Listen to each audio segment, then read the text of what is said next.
India mi na channel Banwan Rak Kubor Baman Lakasi.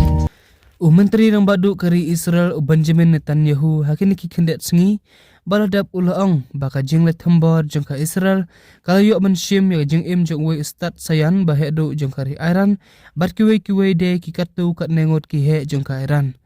haba ajeng kran hakamit sengi palai Netanyahu ula kran penram ya unoy lambat thama jong kari Iran u ayatollah Mujtaba Khamenei kum uksiu jong katnat sipai ka Iran ubamla banmi perthai hak marki pajba kumta Netanyahu ulaong baki pajba nong Iran kiraday menta banyo amat jing im kabalad lut bat laong ru baka Israel kalong rengkat batki namar kimday ban kuslai ada ke Israel kalapan kelam no iki nong yalam jongki na bakalawai ke bakhamba kadang ap na kabenta jongki handre barok kasyong hapi kasyong hakakti jongpi ulaong ru hakajuk kapol unong yalam bahakli du bathama jongka Iran ubari ulakular banya beteng ban thambor ya kairi Arab jongka Gulf bat ban pendan kam ya jingkhang ka batre kam ha jongka Strait Hormuz ka badan kam ha kum kalat Persia ika Amerika bat ka Israel.